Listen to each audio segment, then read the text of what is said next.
Hello friends, welcome to study कर। मैं हूं आपका दोस्त प्रभाकर।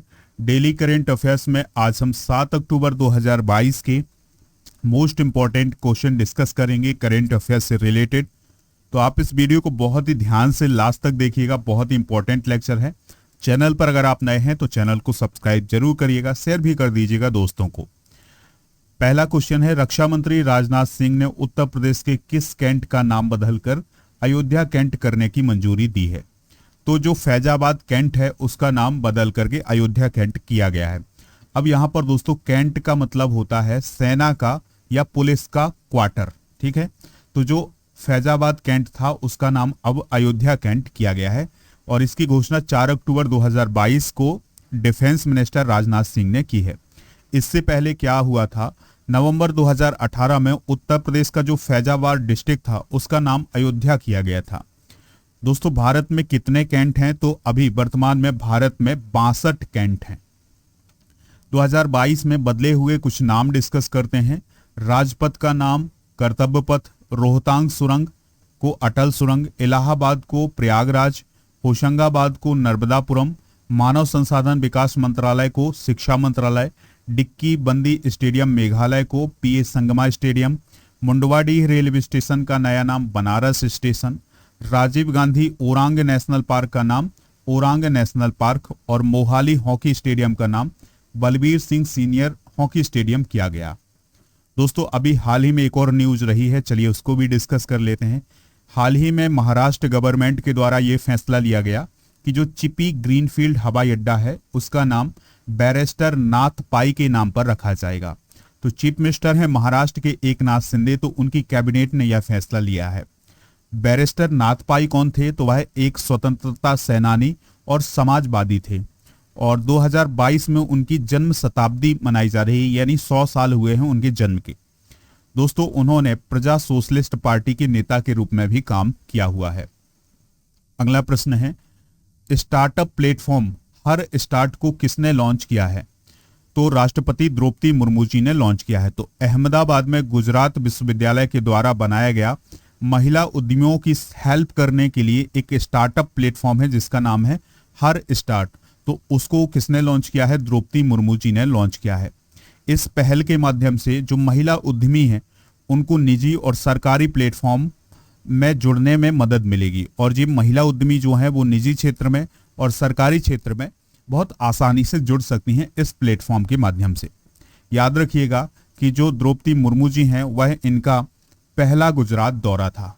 दोस्तों गुजरात की बात आई है तो भूपेंद्र भाई पटेल जो हैं वो गुजरात के चीफ मिनिस्टर हैं, ठीक है। और भूपेंद्र भाई पटेल से पहले कौन थे? चीफ मिनिस्टर विजय रूपाणी थे और आचार्य देवव्रत जो हैं वो गवर्नर हैं कहाँ के? गुजरात के, ठीक है। दोस्तों सेमीकंडक्टर पर नीति अब लाने वाला देश का पहला राज्य कौन है? तो वो है गुजरात, याद रखिएगा। अगला प्रश्न है, क्रिकेट के ईरानी कप को रेस्ट ऑफ इंडिया ने किस टीम को हराकर जीता है? तो रेस्ट ऑफ इंडिया यानी शेष भारत ने सौराष्ट्र को हरा करके ईरानी कप का जो खिताब है वो अपने नाम किया है। दोस्तों याद रखिएगा रेस्ट ऑफ इंडिया को शेष भारत के नाम से जाना जाता है। क्या बोला जाता है इसे? शेष भारत। तो ये जो ईरानी कप है ये किसके किसके बीच होता है? दोस्तों जो रणजी ट्रॉफी का चैंपियन होता है, यानी रणजी ट्रॉफी जो जीतता है उसका जो चैंपियन होता है और शेष भारत के बीच ये मैच होता है और ये 4 दिन का मैच होता है दोस्तों, टेस्ट फॉर्मेट में होता है। और इस साल यानी 2021-22 का जो खिताब है वो किसने जीता है? रेस्ट ऑफ इंडिया यानी शेष भारत ने जीता है सौराष्ट्र को हरा करके। और रेस्ट ऑफ इंडिया की बात करें तो रेस्ट ऑफ इंडिया ने 29वीं बार ईरानी ट्रॉफी का खिताब अपने नाम किया है। इसका पहला संस्करण कब हुआ था? 1959-60 में इसका पहला संस्करण हुआ था। दोस्तों जब कप की बात आई है तो डूरंड कप जो कि फुटबॉल से रिलेटेड है उसको किसने जीता है? तो याद रखिएगा डूरंड कप को किसने जीता है? बेंगलुरु फुटबॉल क्लब ने जीता है।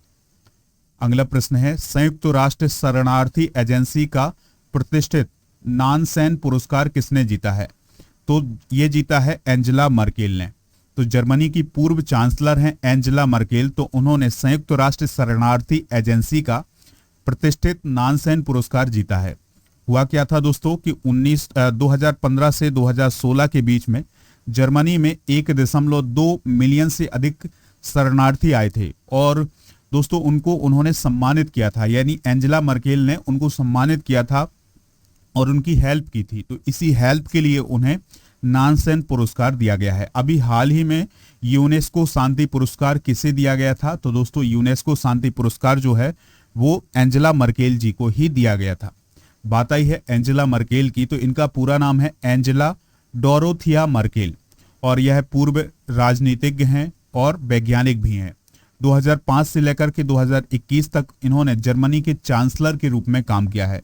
चांसलर का मतलब दोस्तों जो अब भारत में प्राइम मिनिस्टर का पद होता है, उसी प्रकार से जर्मनी में चांसलर का पद होता है। जर्मनी की बात करें तो यह मध्य यूरोप का एक देश है और रूस के बाद यूरोप में दूसरा सबसे अधिक आबादी वाला देश है। कैपिटल क्या है इसकी? बर्लिन है और करेंसी यूरो है। राष्ट्रपति कौन है? Frank Walter स्टीनमेयर। चांसलर कौन है?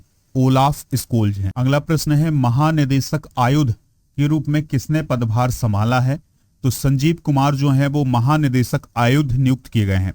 तो भारतीय आयुध निर्माणी सेवा के 1985 बैच के ऑफिसर हैं संजीव किशोर, तो उन्होंने महानिदेशक आयुध का पदभार संभाला है। उन्होंने किसका स्थान लिया है? एम के गर्ग का स्थान लिया है।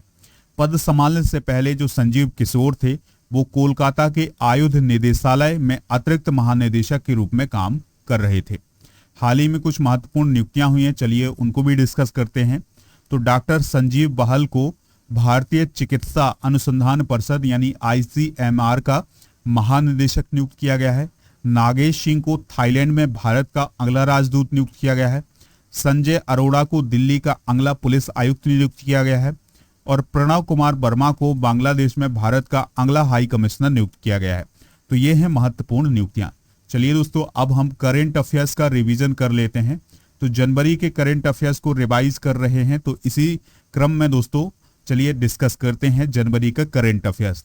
प्राइम मिनिस्टर मोदी ने मेजर ध्यानचंद खेल यूनिवर्सिटी की आधारशिला कहाँ रखी है?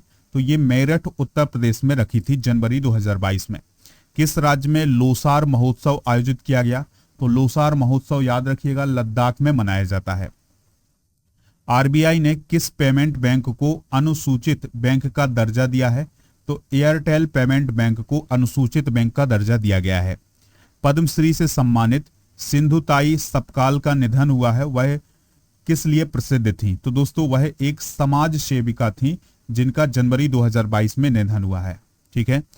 प्राइम मिनिस्टर मोदी ने 25वें राष्ट्रीय युवा महोत्सव की मेजबानी कहाँ की है? तो दोस्तों इसकी मेजबानी पुदुचेरी में की गई है। विश्व पक्षी दिवस कब मनाया जाता है? तो 5 जनवरी को मनाया जाता है। तो ये है जनवरी 2022 से रिलेटेड मोस्ट इंपॉर्टेंट क्वेश्चन। दोस्तों अगर आपको इस वीडियो का PDF चाहिए तो वो मिलेगा आपको हमारे ऐप पर। ऐप का लिंक डिस्क्रिप्शन में है, तो वहां से आप डाउनलोड कर लीजिएगा या फिर आप हमारे टेलीग्राम चैनल को ज्वाइन कर लीजिएगा, तो वहां पर भी आपको इसका PDF मिल जाएगा। और दोस्तों ऐप पर याद रखिएगा कि ऐप पर PDF के अलावा इसका टेस्ट भी मिलेगा, तो आप टेस्ट भी दे सकते हैं इस वीडियो का। ठीक है। और PDF तो मिल ही जाएगा। और अन्य जो प्रतियोगी परीक्षाओं के लिए PDF है वो सभी आपको ऐप पर उपलब्ध है, तो आप जरूर उन्हें डाउनलोड करें। अगला प्रश्न है इंडिया मोबाइल कांग्रेस का 6वां संस्करण कहाँ संपन्न हुआ है? तो ये नई दिल्ली में संपन्न हुआ है। तो इंडिया मोबाइल कांग्रेस एशिया का सबसे बड़ा डिजिटल टेक्नोलॉजी फोरम है और इसी फोरम में प्राइम मिनिस्टर मोदी जी ने 1 अक्टूबर को 5G सेवा की शुरुआत की है।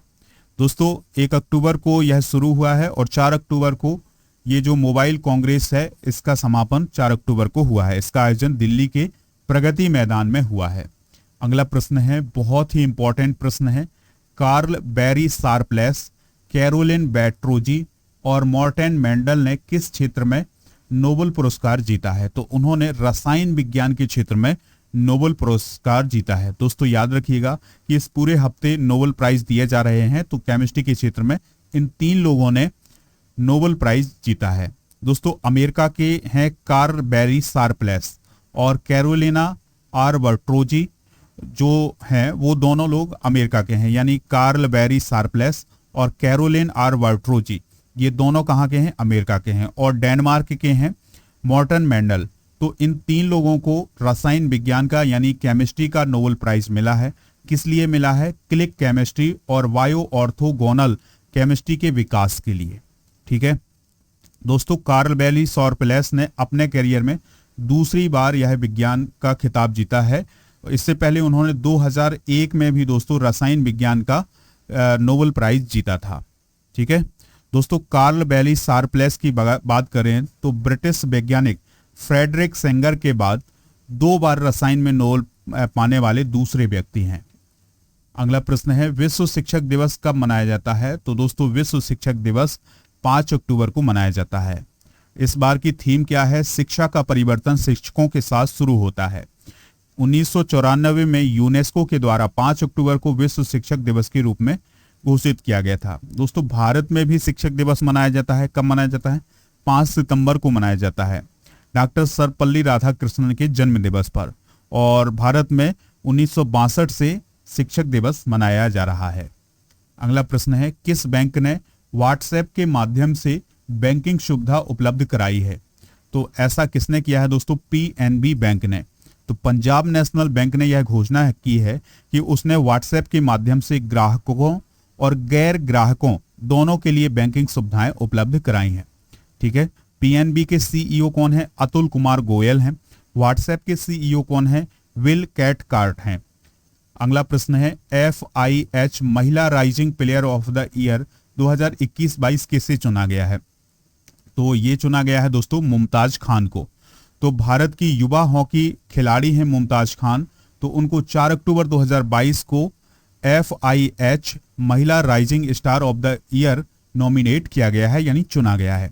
लखनऊ की रहने वाली हैं मुमताज खान, तो उन्होंने साउथ अफ्रीका में FIH 2021 जूनियर महिला वर्ल्ड कप में उन्होंने शानदार प्रदर्शन किया था, इसलिए उन्हें FIH महिला rising player of the year का अवार्ड दिया गया है। FIH का मतलब है फेडरेशन इंटरनेशनल डी हॉकी। इसका मुख्यालय कहाँ है? लुसाने स्विट्जरलैंड में है। इसके कार्यवाहक अध्यक्ष कौन है? सैफ अल-दीन अहमद। तो दोस्तों ये थे डेली करंट अफेयर्स के मोस्ट इंपॉर्टेंट करंट अफेयर्स के क्वेश्चन।